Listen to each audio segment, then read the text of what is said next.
Picture this. You're sitting in a glass walled conference room, watching the most important client of your career walk out, their face like stone.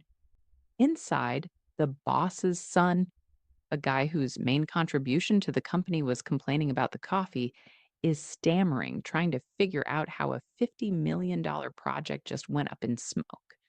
Your boss is looking at you with pure desperation in his eyes. Everyone thinks you're there to save the day. You're not.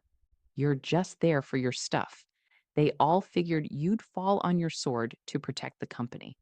What they didn't get is that for the last 6 months, I'd been handing them the very sword they were about to fall on. They thought they were pushing me out. It never occurred to them that I'd be the one holding the door open for their professional ruin. My name is John. I'm 32 years old. It wasn't always a disaster. For the first 5 years, my job at Innovate Solutions was a dream. I was the project management reporting right to the founder and CEO, Frank. We were a small but scrappy tech firm, and I was one of the first people he hired. I built the entire project management department from scratch. I created the systems, set the goals, and led the charge on our biggest wins. Frank was a brilliant idea guy, but a mess when it came to organization. I was the one who turned his brainstorms into actual profitable products. We were a perfect team. I respected his vision, and he respected my ability to get it done. My reviews were perfect, my bonuses were great, and I was completely loyal to the company. The trouble started small, like a fog rolling in that you try to ignore. It began when Frank's sister, Brenda, joined the team. She got a vague but fancy title, Head of Strategic Partnerships, even though she had zero experience in tech. Her last job was managing a yoga studio. Frank said it was just a temporary thing to help her out after a bad divorce. I was a team player, so I smiled and welcomed her to the company. Brenda's main strategy was cornering people in the kitchen to gossip. She'd invite herself to meetings and offer opinions that just derailed the whole conversation. She had a real talent for starting drama and then swooping in as the mediator to solve the problems she'd created. She completely erased the line between personal and professional, constantly bringing up family drama in executive meetings. It made things incredibly awkward for anyone who wasn't a blood relative. The real storm hit about 6 months later when Frank's nephew, Leo, graduated with a business degree and was immediately made a junior project manager on my team. From day one, it was clear Leo thought this job was his birthright, not a career. He was arrogant, lazy, and totally incompetent. He couldn't handle a simple timeline. His client emails were full of typos, and he acted like any request for an update was a personal attack. And yet he was untouchable. While I held my team to high standards, Leo was immune. His failures were just absorbed by everyone else, and Frank would brush off his missed deadlines as a steep learning curve. It was textbook nepotism, and it was killing team morale. I could see the anger building in my best people, the ones I had personally trained and mentored.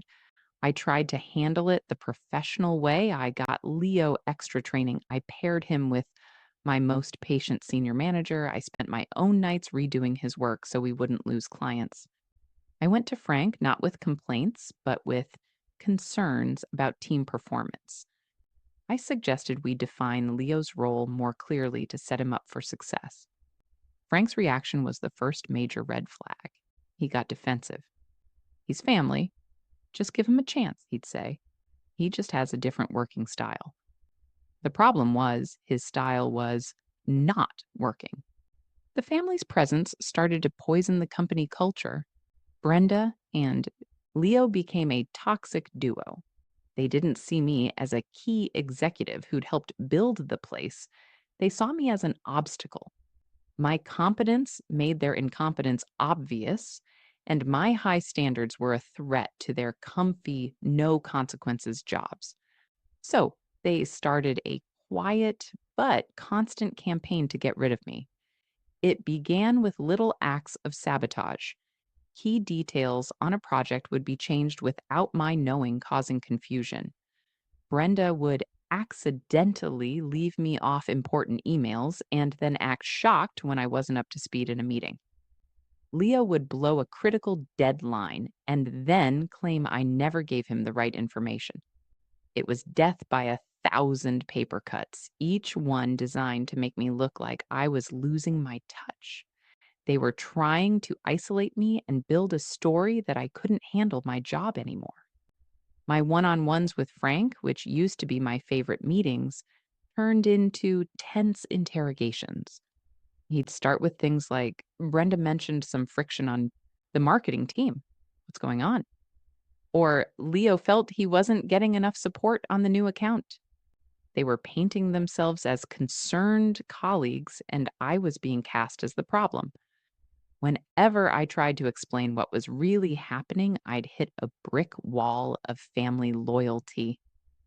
Frank wasn't seeing his trusted right hand anymore. He was seeing me through the twisted stories his sister and nephew were feeding him. The final straw, the moment it all became crystal clear, was during a quarterly review for our biggest client. We just launched a huge software update. My team had killed themselves to get it done, but Leo, who was in charge of compiling the final data for the presentation, had completely fumbled it.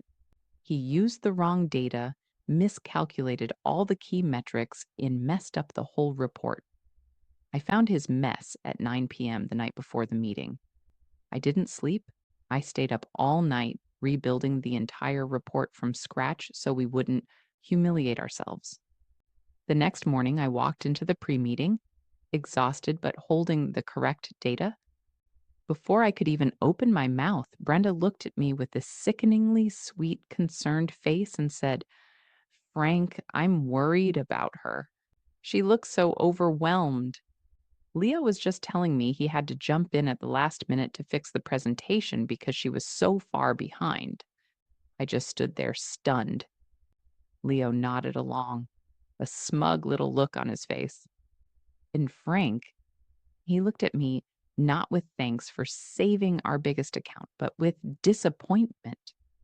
We need you on top of these things, he said sharply. Maybe you have too much on your plate. That was it. That was the moment I realized they weren't just incompetent, they were malicious. They were actively trying to make me fail.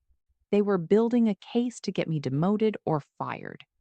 I knew right then that going to HR would be pointless. It would be my word against the family. I had to change my game. I wasn't going to fix their mistakes anymore. I was just going to quietly and meticulously document them. From that day on, my whole mission changed. I stopped being the firefighter, rushing to put out their blazes. I became an archivist. My secret project was codenamed the Accountability Ledger. This wasn't about anger. It was about cold, clear-eyed survival. They thought I'd fight them with arguments and emotion. They never imagined I'd fight them with their own actions, all documented and time-stamped. I created a secure folder on a personal drive, completely separate from the company network. Inside, I started a timeline. Every interaction, every email, every missed deadline, every lie, it all went in. I was careful, though. I didn't write Leo as lazy. I kept it strictly factual. An entry would read, Feb 10, 9:15 a.m., emailed Leo requesting Q1 project deliverables, deadline Feb 14, Feb 15, 10 right OM, sent follow-up, Feb 17, 2:30 p.m., received files 48 hours late, contained incorrect data, time spent correcting 4 hours. I saved every email. I screenshotted every passive-aggressive chat from Brenda. If Leo verbally promised something, I'd follow up with an email. Hi, Leo. Just confirming our chat. You'll handle the Acme account follow-up by tomorrow a.m.? Let me know if that's not right. When he, of course, didn't do it, his silence was another piece of evidence. Brenda's meddling was a gold mine. She loved sending company-wide emails suggesting huge strategic changes with no data to back them up. I'd reply all with polite professional questions. Hi, Brenda. Interesting idea. Could you share the market analysis that led to this proposed pivot? I'd love to see how it fits with the current roadmap. Her inability to ever come up with a real answer was now on public display. I tracked every single metric. The projects I ran myself kept hitting their targets, a steady green line of success. But the projects Leo and Brenda touched, a jagged red line of delays, budget overruns, and client complaints. I wasn't just collecting stories, I was building a data driven case.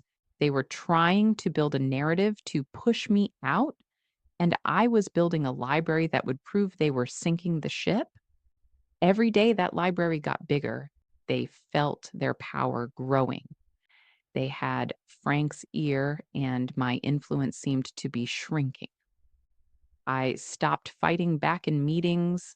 I got quiet, agreeable, almost polite.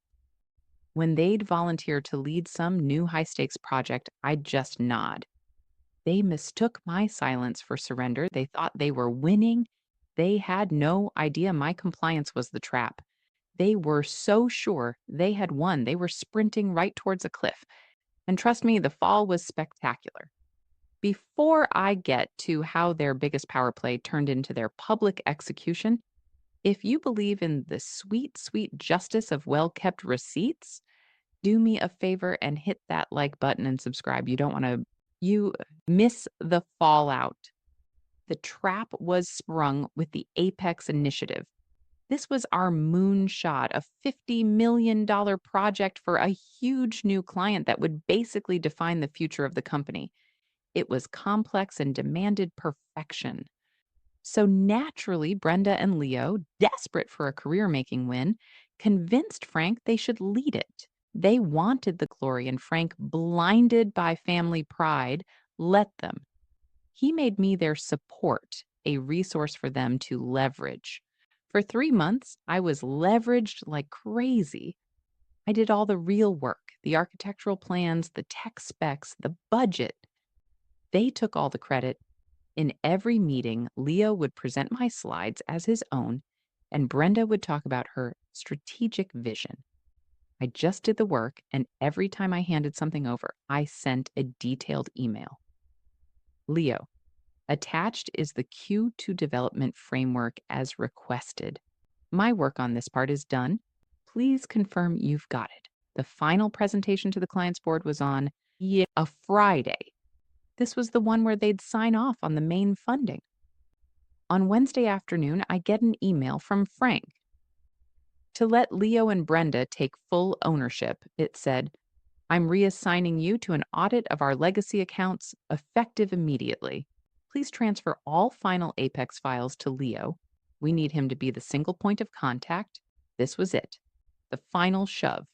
They were locking me out of the victory lap. I'm sure they celebrated. They thought they'd finally won. They miscalculated. I complied perfectly. I wrote back, understood. All files have been transferred as requested. I'll now focus on the legacy audit.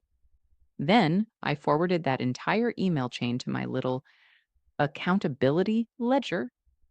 On Friday, I sat at my desk working on old files. I wasn't invited to the big meeting. Then at 2:15 p.m., my phone rings. It's Frank's frantic assistant. They need you in the main conference room now. It's an emergency.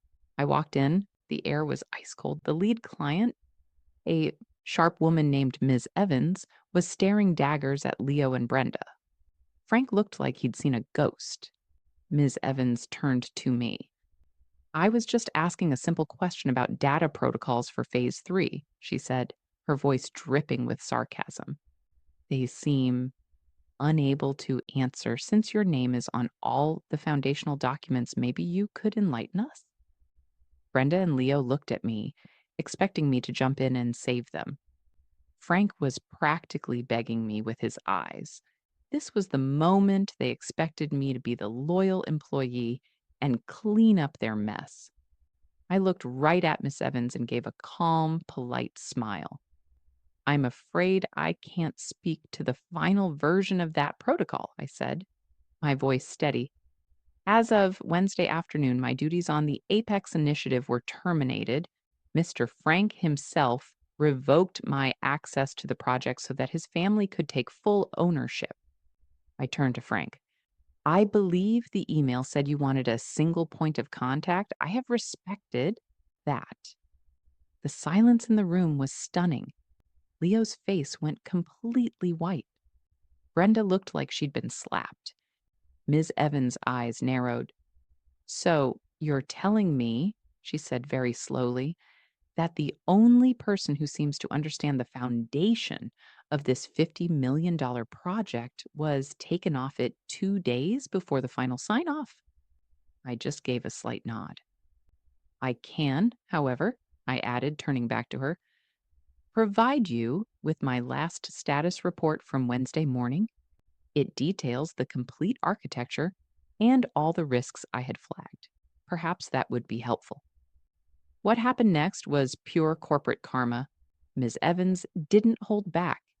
She declared the meeting over, put the entire $50 million contract on immediate hold, and walked out. The panic was so thick you could taste it. My accountability ledger became the star of the internal review that followed. I didn't present it with anger, just facts. The emails, the missed deadlines, the screenshots, the performance charts.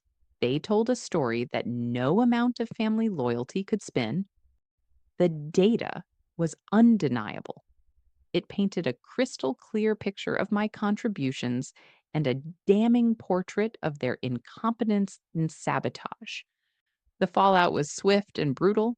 The board of investors, livid about almost losing the biggest deal in company history, stepped in. Leo was fired for gross incompetence. Brenda was strongly encouraged to resign. Frank wasn't fired, but the board publicly censured him and forced him to step back from day to day operations. He was demoted in his own company. They tried to push me out of a job. Instead, they pushed themselves out of their careers. And me? The board offered me a massive promotion to VP of operations, a huge raise, everything. They begged me to stay and fix the company. I politely said no. My loyalty was to the company I helped build, not the hollowed out version it had become under Frank's weak leadership. Instead, I used their desperate offer to negotiate an amazing exit package. They voided my non compete clause and gave me a generous severance, mostly just to keep me quiet. 2 months later, I started my own project management consulting firm, and my first client, Ms. Evans, she hired my new company to take over the Apex initiative, paying me a fee that was triple my old salary. In the end, they didn't miscalculate my value, they miscalculated my intelligence. They assumed the person who quietly cleaned up their messes would also quietly let them throw her away. They never understood that the very skills I used to build their company, meticulous documentation, strategic planning, and flawless execution, were the same skills I'd use to orchestrate their downfall and build my own future. So let me ask you, have you ever had a boss or coworker who totally underestimated you? Let me know your story in the comments.